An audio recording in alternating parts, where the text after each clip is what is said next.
25 जानेवारी रोजी साजऱ्या होणाऱ्या राष्ट्रीय मतदार दिनानिमित्त श्रीगोंदा शहरातल्या सोनिया गांधी पॉलिटेक्निक कॉलेज येथे मतदार जनजागृती कार्यक्रम उत्साहात पार पडला। 18 वर्ष पूर्ण झालेल्या तरुणांनी आपली नावं मतदार यादीमध्ये नोंदवून मतदानाचा हक्क बजावत लोकशाही अधिक बळकट करावी या उद्देशानं हा कार्यक्रम श्रीगोंदा तहसील कार्यालयामार्फत आयोजित करण्यात आला होता।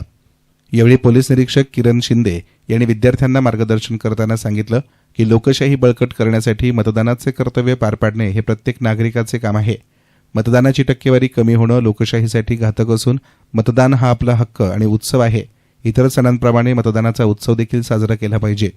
तर तहसीलदार सचिन डोंगरे यांनी आपल्या मार्गदर्शनात सांगितलं की भारतामध्ये 1952 साली पहिली निवडणूक झाली। लोकांनी लोकांसाठी चालवलेले राज्य म्हणजे लोकशाही। लोकशाहीत मतदान करणं हा मूलभूत अधिकार असून एका मताचं महत्त्व सर्व उमेदवारांना ठाऊक असतं। भारताची लोकशाही ही जगातील सर्वात मोठी लोकशाही आहे। पूर्वी पोस्टल बॅलेट पद्धतीने मतदान होत होते, आता ईव्हीएममुळे प्रक्रिया अधिक सुलभ झाली आहे। एका बटनावर प्रतिनिधीचं भवितव्य ठरत असल्यानं तरुणांनी जिथे असतील तिथे मतदानाचा हक्क बजावला पाहिजे। आज श्रीगोंदा इथं राष्ट्रीय मतदार दिवस साजरा करण्यात आला। मतदारांमध्ये जागृती निर्माण व्हावी आणि मतदारांचा सन्मान करण्यासाठी मतदार दिवस साजरा केला जातो। आज सोनिया गांधी पॉलिटेक्निक कॉलेजमध्ये जे 9 मतदार आहेत, 18 वर्षाचे विद्यार्थी, यामध्ये मतदाराची जागृती निर्माण व्हावी आणि त्यांना लोकशाहीचं माहिती व्हावी यासाठी या ठिकाणी कार्यक्रम आयोजित केला होता। या कार्यक्रमाला उत्तम प्रतिसाद मिळाला आणि सर्वांना मी असे आवाहन करतो की आपले जर नाव मतदार यादीमध्ये नसेल तर मतदार यादीमध्ये नाव समाविष्ट करून घ्यावे आणि लोकशाही बळकट करावी। भारत निवडणूक आयोगाकडून जे दिव्यांग वृद्ध मतदार आहेत त्यांना लोकसभेच्या निवडणुकीच्या काळामध्ये घरोघरी जाऊन मतदान करून घेतलेलं होतं। विधानसभेच्या वेळेस पण घेतलेलं होतं, परंतु ह्या जिल्हा परिषद आणि नगरपालिका निवडणुकीमध्ये अशी कोणतीही सोय करण्यात आलेली नव्हती। ज्यांच्या वयाची 18 वर्ष पूर्ण झालेली आहेत असे जे नवयुवक आहेत अशा सर्वांना मी आवाहन करतो की त्यांनी घर बसल्या ऑनलाईन 6 नंबरचा फॉर्म भरून देऊन आपण आपलं नाव मतदार यादीमध्ये समाविष्ट करून घ्यावं। आपल्याला कुठेही जाण्याची गरज नाही, फक्त आपला वयाचा पुरावा आणि रहिवासी पुरावा जोडला आणि 6 नंबरचा फॉर्म भरून दिला तर आपलं नाव मतदार यादीमध्ये येऊ शकेल। कार्यक्रमाप्रसंगी प्राचार्य अमोल नागवडे, कॉलेज निरीक्षक गोलांडे सर उपस्थित होते।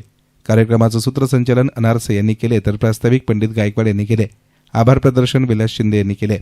या प्रसंगी महाविद्यालयातील विद्यार्थी मोठ्या संख्येने उपस्थित होते। कार्यक्रमातून मिळालेले मार्गदर्शन भविष्यात मतदान करताना निश्चितच उपयुक्त ठरेल अशी भावना विद्यार्थ्यांनी व्यक्त केली। यामध्ये श्रीगोंदा तालुक्याचे तहसीलदार साहेब व PI साहेब हे आम्हाला मार्गदर्शन करण्यासाठी आले। त्यांनी आम्हाला मतदानाचे व मतदान कसं करायचं व त्याचे महत्त्व पटवून दिले व मतदान हे दान नसून तर ते आपलं कर्तव्य आहे हे त्यांनी पटवून दिले।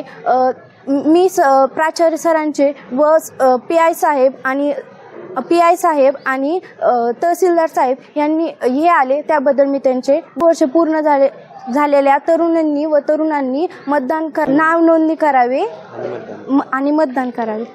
आज माझ्या कॉलेजमध्ये सोनिया गांधी पॉलिटेक्निक या ठिकाणी आमच्या कॉलेजचे प्राचार्य सन्माननीय अमोल नागवडे सर यांनी मतदार दिनानिमित्त आमच्या कॉलेजमध्ये कार्यक्रम आयोजित केला। त्यानिमित्ताने श्रीगोंदा तालुक्याचे तहसीलदार सन्माननीय डोंगरे साहेब, त्याचप्रमाणे श्रीगोंदा पोलीस स्टेशनचे पोलीस निरीक्षक सन्माननीय शिंदे साहेब या ठिकाणी उपस्थित राहून आम्हाला मतदानाचे महत्त्व पटवून दिले। त्याचप्रमाणे मतदानाचा हक्क बजावणे ही आपली जबाबदारी असते त्याचे महत्त्व पटवून दिले। त्याचप्रमाणे आमच्या कॉलेजच्या सरांनी अमोल नागवडे सरांनी कॉलेज कार्यक्रम आयोजित केला त्याबद्दल मी त्यांचे मनापासून आभार मानतो। आणि त्याचप्रमाणे कॉलेजचे निरीक्षक सन्माननीय गोलांडे सर हे त्या ठिकाणी उपस्थित होते त्याबद्दल त्यांचेही मी मनापासून आभार मानतो। मीडियासाठी प्रतिनिधी गणेश कांबळे, श्रीगोंदा।